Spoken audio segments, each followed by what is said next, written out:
Hello everyone, welcome to Science Think. आज की इस वीडियो के अंदर हम एक्सरसाइज 10.3 करेंगे।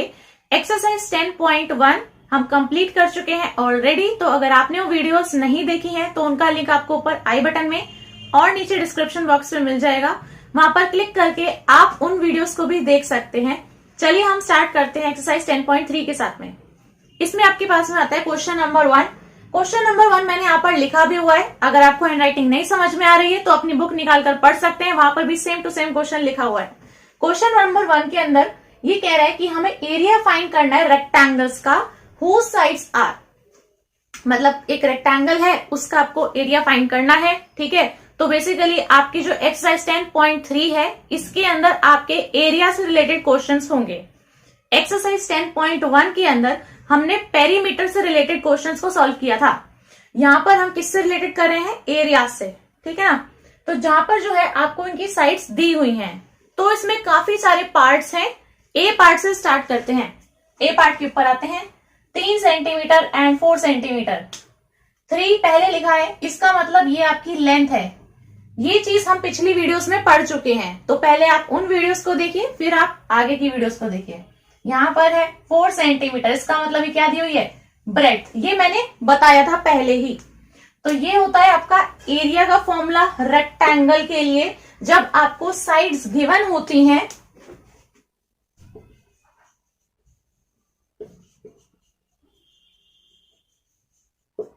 विच is equal to L into B. वही आपकी L जो है वो लेंथ है और B जो है आपकी ब्रेड्थ है इस रेक्टेंगल की। ठीक है, दोनों चीज आपको दे रखी है। आपको सिर्फ क्या करना है, इस फॉर्मूले के अंदर रखना है और सिर्फ इनको मल्टीप्लाई करना है। तो ये आपका हो जाएगा, लेंथ है 3, कितना दिया है? सेंटीमीटर में दिया है, और ब्रेड्थ है 4 सेंटीमीटर में दिया है। ठीक है, जो भी आपको दिया है, मीटर हो सेंटीमीटर हो, आपको वो एज इट इज रख देना है। ठीक है, उस चीज को आप देख सकते हैं। बाकी करना क्या है मैं यहाँ पे आपको वो बता रही हूँ। यहाँ पे आपको इस फॉर्मूले का यूज करना है, वैल्यू रखनी है, मल्टीप्लाई करोगे तो आएगा 12। तो ये आपका आंसर है। तो कुछ नहीं था इसके अंदर, डायरेक्ट फॉर्मूला था L इंटू बी। बस, मतलब जो भी 2 नंबर दिए उनको मल्टीप्लाई करना है, वो आपका एरिया हो जाएगा। अब एरिया जो है वो आप स्क्वायर सेंटीमीटर में लिखते हो। अगर मीटर में दिया होता तो हम स्क्वायर मीटर में लिखते। ठीक है, तो जो हम पेरीमीटर निकाल रहे थे उसमें हम इस तरीके से लिख रहे थे, 12 सेंटीमीटर या फिर 20 मीटर्स, इस टाइप से। जब हम एरिया फाइंड आउट कर रहे हैं तो यहाँ पर एक चीज और होती है, सिर्फ स्क्वायर लगाना होता है। तो इस चीज का आपको ध्यान रखना है। तो यहां पर क्या आ जाएगा? Square centimetre. ये आपका आंसर है। ठीक है, तो आपका करेक्ट आंसर क्या है? 12 स्क्वायर सेंटीमीटर, क्योंकि हम एरिया फाइंड आउट कर रहे हैं। वो आपका था जब हम पेरीमीटर फाइंड आउट करते हैं। तो यहां पर ये आपका आंसर हो गया है। अब ऐसे ही आपके पास में इसमें बी और सी पार्ट आते हैं। बिल्कुल ऐसा ही फॉर्मूला आपको इनके अंदर भी लगा देना है। तो मैं यहाँ पर बार बार तो फॉर्मूला नहीं लिखूंगी कि यहाँ पर एरिया ऑफ रेक्टेंगल, बिकॉज ये रेक्टेंगल की बात हो रही है, फॉर्मूला सेम ही है। तो यहाँ पर सिर्फ इनका आंसर निकालते हैं कि आंसर क्या आना चाहिए आपका।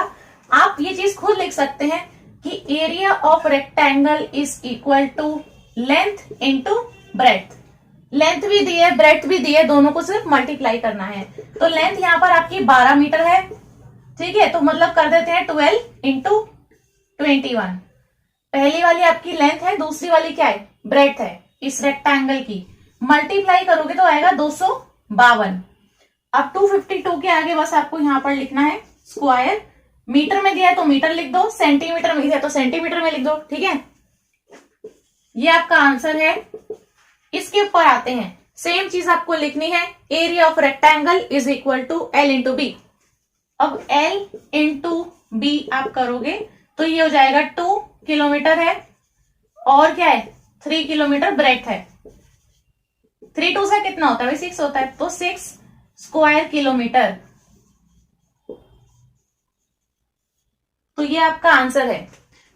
बी पार्ट का आपका आंसर है 252 स्क्वायर मीटर, और सी पार्ट का आंसर है 6 स्क्वायर किलोमीटर्स। अब ऐसे ही हमारे पास में आता है डी पार्ट। डी पार्ट के अंदर है 2 मीटर और 70 सेंटीमीटर। एक मीटर में है और एक सेंटीमीटर्स में है। तो यहां पर हम लिख देते हैं कि लेंथ हमें दे रखी है, ये क्या है? लेंथ 2 मीटर है। ठीक है, और 70 सेंटीमीटर्स ये आपकी क्या है? ब्रेड्थ गिवन है। सो 70 सेंटीमीटर्स को अगर आप मीटर में लिखना चाहोगे तो वो आपका हो जाएगा 0.7 मीटर।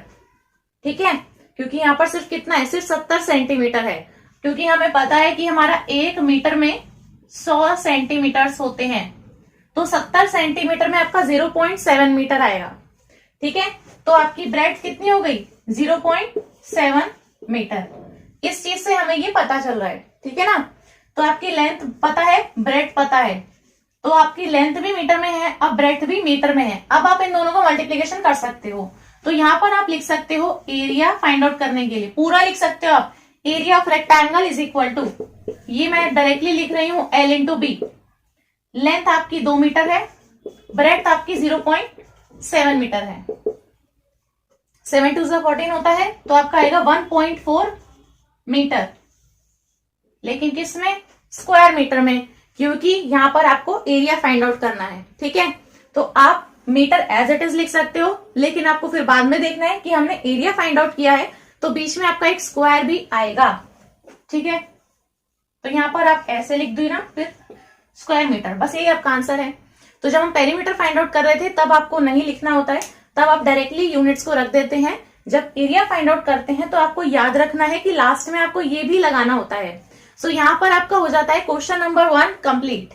ना क्वेश्चन नंबर 2, क्वेश्चन नंबर 2 के अंदर आपका सेम ही क्वेश्चन है, बस अब रेक्टेंगल की जगह आपको एक स्क्वायर का पेरीमीटर फाइंड आउट करना है। सो क्वेश्चन आपका कुछ इस तरीके से बदल गया है, find the areas of the squares which whose sides are ये। ठीक है, तो सेम ही है, बस आपको क्या करना है, एक स्क्वायर का एरिया फाइंड आउट करना है।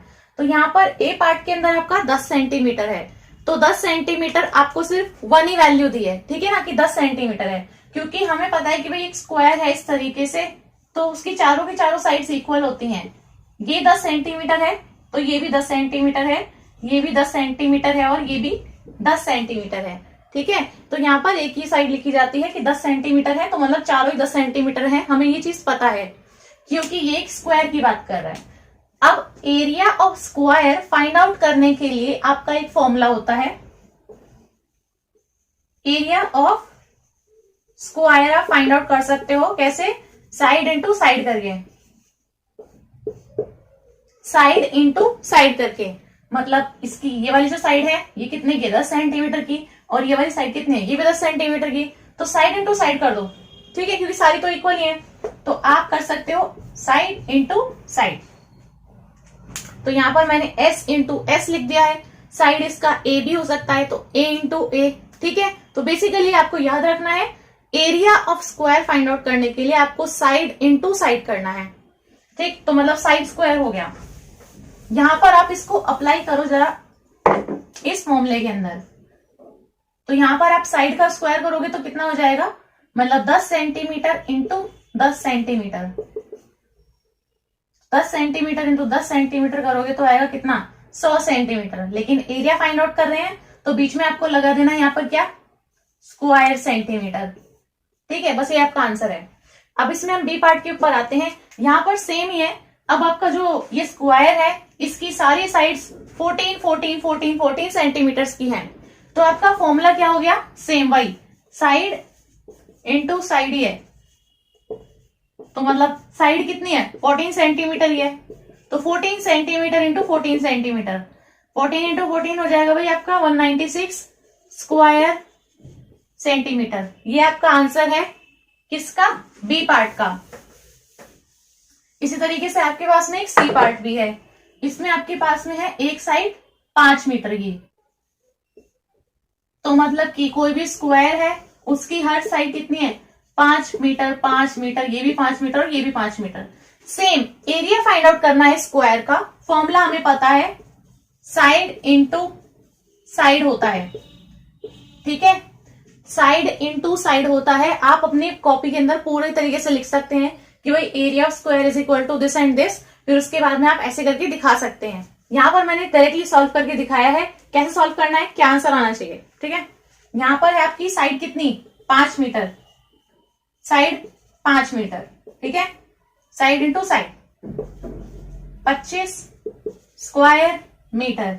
सी पार्ट का आंसर भी आपका आ गया है, तो यहां पर हमारा क्वेश्चन नंबर 2 कंप्लीट होता है। ना क्वेश्चन नंबर 3, क्वेश्चन नंबर 3 के अंदर है the length and breadth of 3 rectangles are as given below. 3 rectangles हैं, उनकी लेंथ भी दे रखी है, ब्रेड्थ भी दे रखी है। ये फर्स्ट की लेंथ ब्रेड्थ, ये सेकेंड की और ये वाली थर्ड की। इसके बाद में कह रहा है कि किसका सबसे लार्जेस्ट एरिया है और किसका सबसे स्मॉलेस्ट है। ठीक है, तो पहले हमें एरिया फाइंड आउट करना पड़ेगा, फिर हम कंपैरिजन करेंगे कि कौन सा बड़ा है कौन सा छोटा है, तो वो हमारा बाद का काम है। पहले हम एक एक करके इनका एरिया यहाँ पर निकाल देते हैं। तो एरिया हमें किसका निकालना है, लेंथ ब्रेड्थ रेक्टेंगल्स की दी है, तो रेक्टेंगल के एरिया का फॉर्मूला लगाएंगे हम इसके अंदर। तो हमें पता है क्या होता है, सीधा L इंटू बी। तो सब में आपको करना है L into B, L into B, L into B, length into breadth.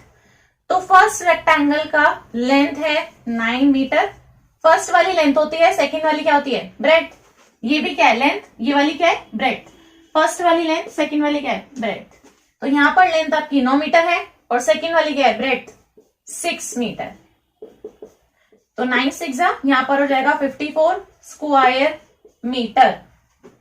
तो जो फर्स्ट वाला रेक्टेंगल है उसका आपके पास में एरिया आ गया 54 square metres. Now second rectangle का एरिया आएगा 17 मीटर इंटू 3 मीटर करने के बाद, तो ये आपके पास में आ जाएगा 51 square metres. Now third rectangle का आपके पास में आएगा 4 मीटर इंटू 14 मीटर करके, तो ये आपके पास में आ जाएगा 56 स्क्वायर मीटर्स। तो तीनों रेक्टेंगल्स का एरिया पता चल गया, मल्टीप्लाई करा है, सिंपल। अब जब आपके पास में एरिया आ गया तो आपको साफ साफ दिख रहा है कि किसका एरिया ज्यादा बड़ा है, किसका एरिया सबसे कम है। तो यहां पर मैं लिख देती हूं आंसर क्या है। आंसर में आपका आएगा, देखो सी वाले का 56 स्क्वायर मीटर आ रहा है, तो यहां पर आप आंसर में लिख सकते हो सी हैज लार्जेस्ट एरिया एंड सबसे कम किसका है, बी का है, तो बी हैज स्मॉलेस्ट एरिया। बस यही आपको लिखना है। फाइंड आउट आपको करके दिखाना है, फॉर्मूला लिखना है, फर्स्ट वाले का, सेकंड वाले का भी, थर्ड वाले का भी, तीनों का आपको कैलकुलेट करके दिखाना है। उससे तो आप कंपैरिजन कर रहे हो ना कि कौन सा बड़ा है कौन सा छोटा है। उसके बाद में आपको स्टेटमेंट लिखनी है कि आपका ये वाला बड़ा है, ये वाला सबसे स्मॉलेस्ट है। क्वेश्चन नंबर फोर्थ क्वेश्चन के अंदर है the area of rectangular garden 50 metre long. ये कह रहा है कि एक रेक्टेंगुलर गार्डन है, तो ठीक है, गार्डन कुछ इस तरीके का होगा जिसकी लेंथ ज्यादा है, ब्रेड्थ कम है, जो कि 50 मीटर लॉन्ग है, मतलब 50 मीटर उसकी लेंथ है। ये उसने क्वेश्चन में बोला है, ठीक है। तो उसने देखो स्टार्टिंग कैसे की है, द एरिया ऑफ ये वाला park and is 300 square kilometre. तो इसका मतलब है कि लेंथ L मेरे को दे रखी है 50 मीटर। दिए क्वेश्चन के अंदर 300 स्क्वायर किलोमीटर क्या होता है, आपका एरिया। तो area of rectangular park, park की दिया है, गार्डन, चलो गार्डन है, रेक्टेंगुलर गार्डन। तो रेक्टेंगल का एरिया आपको पता है क्या होता है, L इंटू बी। तो यहां पर आपको लिखना है L इंटू बी, ठीक है। और ये आपको गिवन है एरिया कितना है, 300 स्क्वायर किलोमीटर है। अब देखो क्वेश्चन में आपसे पूछ रहा है कि विड्थ बताओ गार्डन की क्या है, मतलब ये इसकी चौड़ाई बतानी है कितनी है, ये हमें नहीं पता है। तो देखो फॉर्मूले के अंदर आपका एरिया होता है, लेंथ होता है, ब्रेड्थ होता है। आपको एरिया पता है, लेंथ पता है, सिर्फ तीसरी चीज नहीं पता है जो कि आपकी ब्रेड्थ है ना। तो आप तीसरी चीज फाइंड आउट कर सकते हो। अगर आपको दो चीजें पता है तीन में से, तब कैसे फाइंड आउट कर सकते हो, एरिया की जगह पर आप रख दो 300 स्क्वायर किलोमीटर, गिवन है ना मेरे को, इज इक्वल टू, फॉर्मूला मैंने लिखा हुआ L इंटू बी होता है, एरिया रेक्टेंगल का L इंटू बी, लेंथ कितनी है 50 मीटर, सो लिखेंगे 50 मीटर्स, ठीक है। मल्टीप्लाई में ब्रेड्थ मेरे को पता है, नहीं पता, फाइंड आउट करनी है। ब्रेड्थ मतलब विड्थ ही बोल रहा है, into B as it is रहने देते हैं, बी मेरे को फाइंड आउट करना है, उसको हम एज इट इज रहने देते हैं। यहां पर लिख देते हैं इसको, आपको यहां से इस बी को ही फाइंड आउट करना है, ठीक है। तो इस बी के साथ में ही 50 मीटर्स मल्टीप्लाई में है, इक्वल्स टू के इस साइड में जाके डिवाइड में जाएगा, तो ये हो जाएगा आपका 300 तो था ही, डिवाइड में आएगा 50, ठीक है। मैंने 0 से 0 काट दिया। अब 6 पंजे 30 होता है, तो कट के कितना आएगा, 6 आएगा। तो आपका बी जो आपको फाइंड आउट करना था ये आएगा आपका 6 मीटर। ठीक है ना। तो आपको लेंथ इतनी दी थी, आपकी ये कितनी हो गई, ब्रेथ इतनी हो गई। क्वेश्चन नंबर 5, यहाँ पर क्वेश्चन के अंदर है what is the cost of tiling a rectangular plot of land 500 metre लंबा है, 200 मीटर चौड़ा है, एट अ रेट ऑफ इतना। ये बिल्कुल ऐसा ही क्वेश्चन है जैसे हमने पेरीमीटर के अंदर सॉल्व किए थे।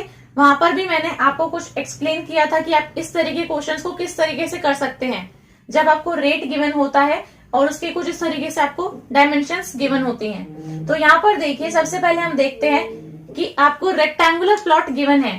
ठीक है, रेक्टेंगुलर उसने बोल दिया है ना, तो रेक्टेंगुलर प्लॉट हम इस तरीके का मान लेते हैं। कुछ ऐसा रेक्टेंगुलर प्लॉट है, इसमें 500 मीटर लंबा है तो 500 मीटर इसकी लेंथ है, 200 मीटर वाइड है, 200 मीटर इसकी क्या है, ब्रेड्थ है। सो मैं लिख रही हूं length 500 metres, breadth 200 metres. Rate आपको दिया है 8 रुपए दिया है पर 100 स्क्वायर मीटर का। ठीक है, तो पहले हम इन क्वेश्चंस में कैसे चलेंगे कि भाई यहाँ पर आपका पर 100 स्क्वायर मीटर का 8 रुपए, इस तरीके का रेट है। तो पहले हम ये देखेंगे कि मेरे को टोटल यहाँ पर कितनी जगह में ये टाइलिंग करानी है। इस रेक्टेंगुलर प्लॉट, ये जो जमीन का हिस्सा है, इसमें मेरे को कितनी जगह पे टाइलिंग करानी है। तो पहले उतना एरिया तो पता हो कितनी जगह पे मेरे को करानी है, फिर उसके हिसाब से जितना एरिया होगा उसका, उस हिसाब से फिर उसका रेट लगेगा। ठीक है, उतने ही पैसे होंगे उस हिसाब से, कम होगा तो कम पैसे होंगे, ज्यादा होगा तो ज्यादा पैसे होंगे। तो पहले हमें ये पता होना चाहिए कि भाई मेरे को कितनी जगह पे टाइलिंग करानी है। तो यहाँ पे पहले हम क्या फाइंड आउट करेंगे, इसलिए एरिया को फाइंड आउट करेंगे। ठीक है, पेरीमीटर के अंदर हमने ऐसे क्वेश्चंस किए हैं कि भाई पेरीमीटर आपका ये बाहर वाली चीज होती है, ठीक है, जिसमें आप मूव करते हो। तो पेरीमीटर में आपका फेंस वाले क्वेश्चंस आते हैं क्योंकि आपको उन्हें बाउंड्री पे लगाना होता है। यहाँ पर जब हम एरिया की बात करते हैं तो हम इसके अंदर वाले पोर्शन की बात करते हैं। तो यहाँ पर आपका कुछ ऐसा क्वेश्चन आएगा कि आपको अंदर टाइलिंग करानी है, कुछ इस तरीके का। ठीक है, सो आपका क्वेश्चन का बेसिस तो वही है, बस थोड़ा वो चेंज हो गया है। पेरीमीटर से अब हम एरिया में आ गए हैं। तो यहाँ पर आपको सेम टू सेम वही चीज करनी है। अब लगा दो फॉर्मूला एरिया ऑफ रेक्टेंगल का, L इंटू बी। तो एरिया में लिख देती हूँ डायरेक्ट। एरिया देखो कैसे आएगा, इस पूरे प्लॉट का, रेक्टेंगुलर प्लॉट का L इंटू बी। ठीक है, लेंथ कितनी है 500 मीटर्स, ब्रेड कितनी है 200 मीटर्स। ठीक है, मल्टीप्लाई कर देते हैं तो 5 2 10 होता है, बाकी 4 जीरो बचते हैं, उनको एज इट इज उतार दो, 1 2 3 4। तो कितना हो गया 1 लाख स्क्वायर मीटर्स। तो मेरे को टोटल टाइलिंग कहां पर करानी है, टोटल टाइलिंग मेरे को करानी है 1 लाख स्क्वायर मीटर्स में। इतने एरिया में मेरे को टाइलिंग करानी है। इसको हटा देते हैं अब यहां से। सो टोटल एरिया कितना है 1 लाख स्क्वायर मीटर्स। ठीक है, इतने एरिया में करानी है। और रेट कितना है, रेट है आपका 8 रुपए पर 100 स्क्वायर मीटर्स का। 1 स्क्वायर मीटर का नहीं, पर 100 का।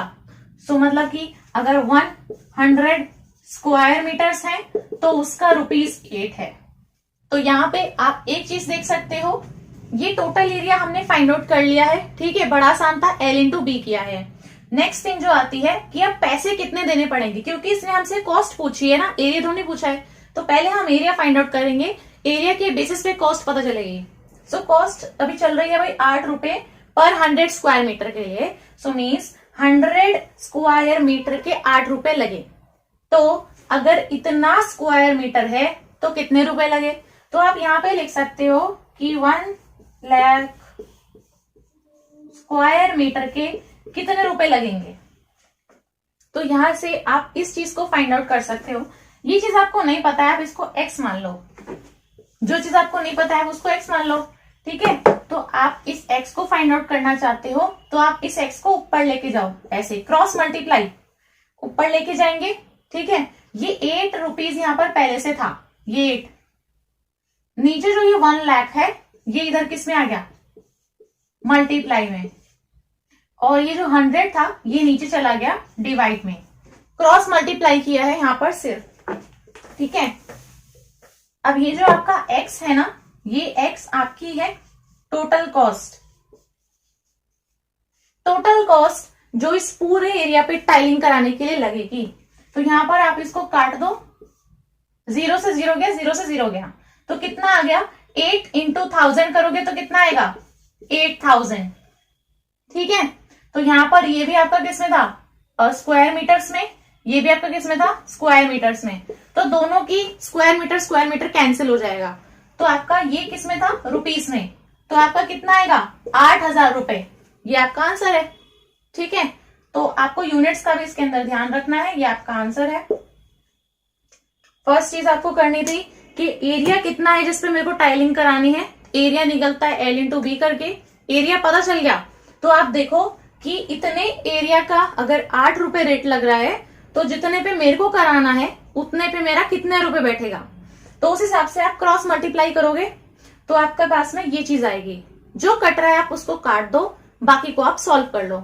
सॉल्व करने के बाद 8000 आएगा, यही आंसर है। तो आप इस चीज को उतार सकते हैं, लिख सकते हैं, ठीक है। तो यही थी हमारी आज की वीडियो। मुझे उम्मीद है ये वीडियो आपको बहुत हेल्पफुल लगी होगी। तो इस वीडियो को लाइक कर दें, अपने फ्रेंड्स के साथ में इस वीडियो को शेयर करें, और ऐसी और अच्छी वीडियोस देखने के लिए मेरे चैनल को सब्सक्राइब करना ना भूलें। Thank you.